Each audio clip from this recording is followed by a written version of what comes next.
qualité de l'eau au niveau de la commune, aussi bien par rapport à sa distribution que par rapport à sa qualité au point de vue santé même, pour essayer d'éviter un petit peu les problèmes de gastro-entérite qui peuvent être liés probablement à ça, entre autres.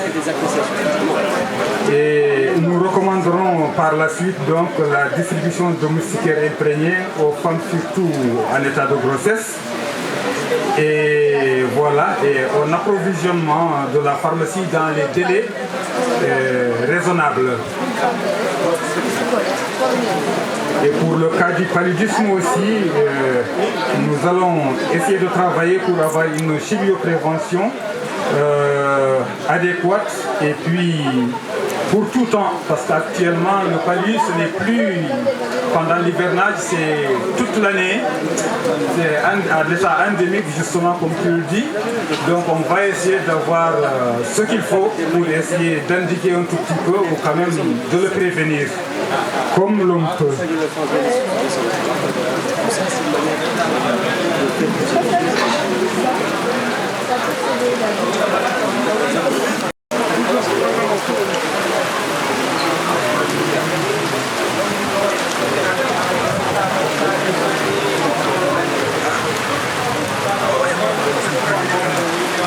alama ɗo en hanki ina wayno caɗele ɗe ɓe mbi so togo ari nder centre o na waɗa ndiyam so waɗi ndiyam noon ɗum na adda caɗele no feewi hay wonɓe nder logeɓe nder centre o pour ɓe keɓa bureau ji maɓɓe ɓe mbawa heɓde no hanniri ni ɗum noon ko caɗele ɗum noon ndiyam o na ardira dow na ardira less eɗen gandi kadi bâtiment o no mahira ni so toɓo heewi tan ina wayno ina siya so sii noon ndiyam no heewa e nder centre uji ɗi ɗum noon ko caɗele o haali point goɗɗo o wi eɗen gandi centre jowol nde mahaɗo en hewɓe gaddama ɗo en ewa ɓe keewi gila deɓi ɓe mbino beele eɓen keɓa médecin ji médecin ara wona e centre he mais ina wayno ɓe meeɗa heɓde médecin walla hay so ɓe gari ɓe mboyata en ni ɗum noon heewi arde ɗo en tan ko les sage femme walla les infirmier hay infirmier d'état heewani boyɗe ɗo en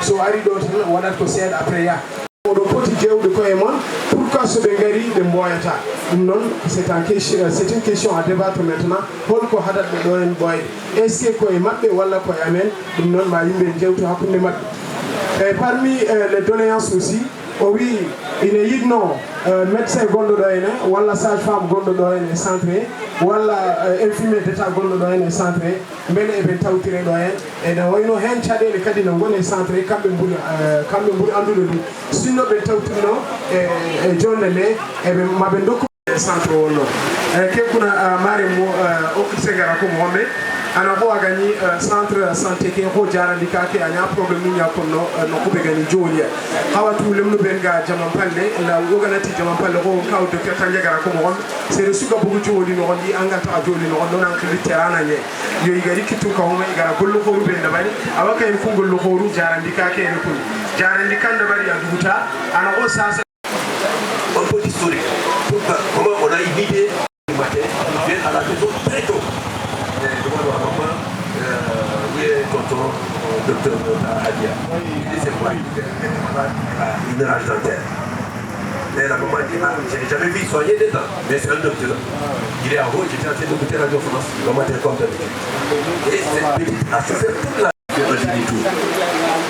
Et vous voyez, ça m'a marqué, et ça m'a choqué. Et lors d'une des réunions de l'association des restaurants de Gori, que nous faisons mensuellement, et j'ai proposé à ses membres, est-ce que je peux organiser, il faut quoi? Et de l'autre, moi je vais contacter les amis, je vais contacter les promotionnaires, et on va essayer de mobiliser quelque chose pour l'année. Et je me rappelle en 2001, chacun a fait sortir de sa poche. On est parti avec un budget de 110 000 billets. 110 000 billets, nous sommes venus, on a soigné avec tout le carburant, avec tout le nécessaire, et en ce moment on faisait les journées médicales à l'école 1 de Gouroup. Voilà comment est venu l'historique des caravanes de santé. Et après, j'ai contacté mon ami et frère, Diop Samba, qui était en bout, qui n'a pas hésité un seul instant pour nous accompagner dans cette œuvre. Donc, ces journées médicales ont commencé en 2001 jusqu'en 2022. Et pendant cette période, nous avons fait 18 caravanes de santé à Djoumou. Il y a eu la période pandémie et je pense qu'il y a eu une année où ça a coïncidé avec des élections qu'on n'a pas pu faire. Donc le constat, pendant cette période, c'était le paludisme qui sévissait. Féliciter et puis de rejoindre pour l'amélioration de la santé de nos populations. Et c'était vraiment une initiative très heureuse pour le développement sanitaire de notre ville, de notre village. Et je pense que c'est à saluer et on doit applaudir vraiment. Docteur Kadian, vraiment c'est un homme extraordinaire parce que moi quand je viens avec l'équipe, on voit des malades qu'on ne peut pas évacuer au Sénégal, bien sûr. Ces malades, c'est lui qui les prend en charge après, à Nouakchott. Beaucoup de malades qu'on envoie à Nouakchott, ils viennent le voir, que ce soit des enfants, il est chirurgien pédiatre, mais malgré ça, même les adultes, il prend tout son temps pour les confier à des cardiologues, à des gynécologues, mais franchement, il mérite des applaudissements. Tout le village de Djoul te remercie pour ça, pour ton engagement, et tu l'as fait pour toi-même, parce que tu es un fils de Djoul. Je pense que, bon, il a tout dit. L'organisation des journées médicales, c'est quelque chose d'extraordinaire. Et je pense que, comme il a dit, nous faisons partie vraiment des personnes qui ont pu vraiment pérenniser ces journées. Parce que même au Sénégal, il y a beaucoup de journées qui se passent là-bas. Moi, j'assiste aussi à d'autres caravanes, mais habituellement, c'est une caravane, 2, 3, et puis ça s'arrête là. 77% en moyenne de taux de scolarisation au niveau du fondamental. Au collège, on est à 46% et seulement 29% au lycée. Tous les restes, les cadres là sont tombés en cours d'eau.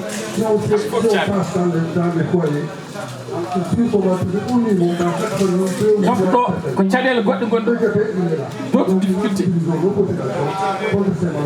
Ceci est fondamentalement dû à la forte déscolarisation au niveau du fondamental et à l'absence d'équité liée aux disparités de genre, de milieux et de conditions socio-économiques qui s'accentuent à mesure qu'on progresse dans le système.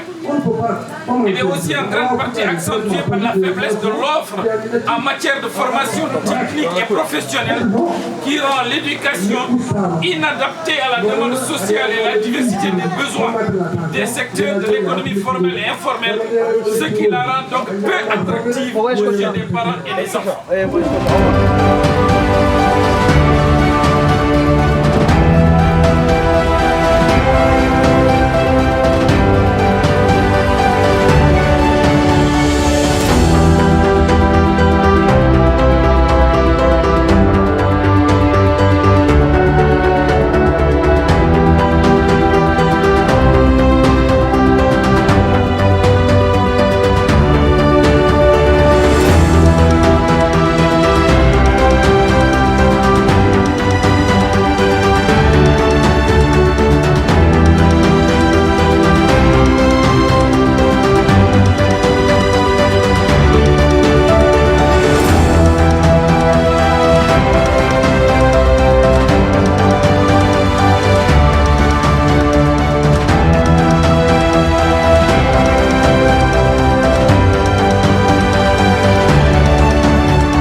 En Mauritanie.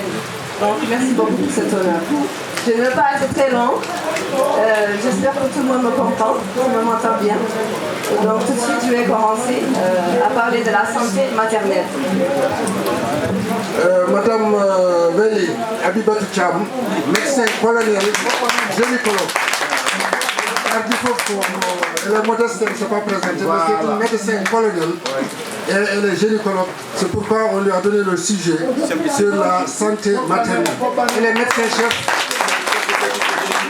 médecin-chef du service gynécologie à l'hôpital militaire de Nouakchott. Merci. Merci. Cher Elie, merci beaucoup.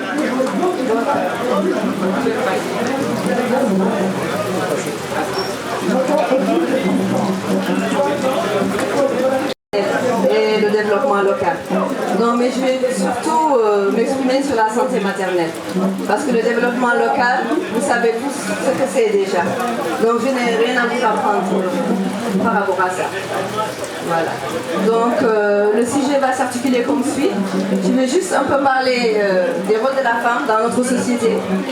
Ensuite, je vais aborder la santé maternelle proprement dite. Et pour finir, je vais parler de la mise en œuvre des objectifs de développement durable. Numéro 3, qui parle plus de la santé, qui promeut la santé pour tous et le bien-être pour tous. Voilà. Donc, garantir l'accès aux services et l'égalité des droits aux femmes, c'est un bien pour toute la communauté. Donc si la femme a accès aux soins, elle a accès à l'égalité des droits, c'est un bien pour toute la communauté en termes d'éducation, en termes de santé, en termes de revenus, en termes d'engagement communautaire et en termes d'engagement politique. On ne peut rien faire, on ne peut pas faire un développement durable si la femme n'est pas impliquée. Ça, il faut le savoir. C'est d'ailleurs notre réalité. La femme, elle est à base de tout dans la société. Elle est la première, elle est la dernière, elle est à la base. Donc on ne peut rien faire si on ne lui accorde pas ses droits et si on ne l'implique pas aussi dans la société. Donc, quels sont les rôles de la femme dans notre société? Et je pense que dans le monde entier, la femme, elle a les mêmes rôles.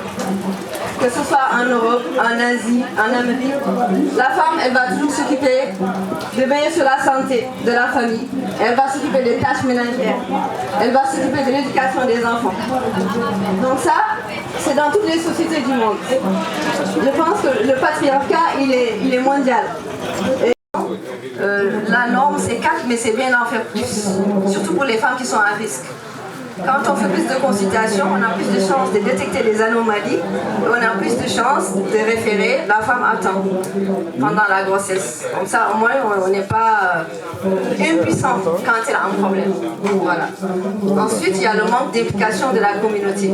Dans plusieurs pays, il y a de beaux exemples de réussite où, dans les localités, on implique les femmes et même les hommes dans la sensibilisation. Et même dans les petites localités, dans les petites communautés, il doit y avoir des femmes, des personnes référentes que tout le monde respecte, qui vont sensibiliser et surtout même aller même chercher la femme chez elle. Quand on voit une femme enceinte dans la communauté, on ne l'amène pas de force, bien sûr, pas la militaire, mais quand même on l'amène, on l'encourage fortement, disons, à aller consulter pour recevoir les soins. Parce que pendant la grossesse, comme le disait tout à l'heure Dr Tandia, il y a l'anémie. Donc une femme enceinte, elle doit recevoir la supplémentation, elle doit recevoir du fer. Parfois elle manque de calcium, ça peut lui éviter d'avoir de l'hypertension ou de faire des complications, des multivitamines, tout ça la femme elle en a besoin. Surtout nous, notre alimentation, elle n'est pas très riche.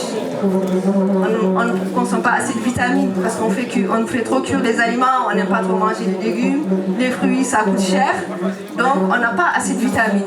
Donc le meilleur moyen c'est d'avoir la supplémentation, d'avoir des vitamines pendant la grossesse. Donc c'est très important, une femme enceinte dans le contrée, elle doit recevoir du fer, elle doit recevoir des vitamines, elle doit recevoir du calcium, elle doit recevoir des suppléments. Et en recevant ça, vraiment, ça peut lui éviter beaucoup de complications. C'est tout bête, ce n'est rien, et ça lui évite de perdre la vie. C'est vraiment très important. Donc le manque d'implication de la communauté, donc il faut vraiment qu'on implique la communauté.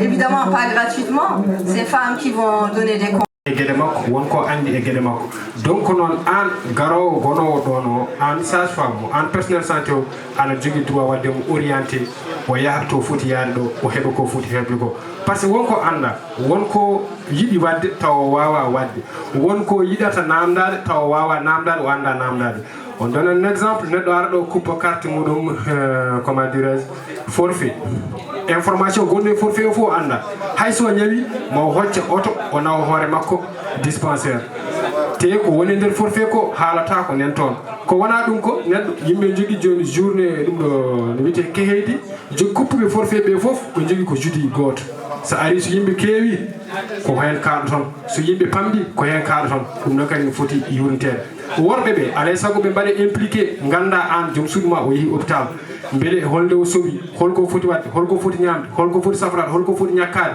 holno foti ñakkorade holde o foti ruttade rendez-vous makko gandanamo ɗum ɗon hol analyse uji foti wadde ɗum ɗo kadi alay saago rewɓe e worɓe gona hen impliqué kadi kamɓe personnel santé ɓe alay saago ɓe jogo muñal e yaajen eɗen gandi koye Mauritanie wona eɗen gandi won caɗele gonɗe less won tambi ɗon neɗɗo a arat hôpital billahi a arat gara hay tension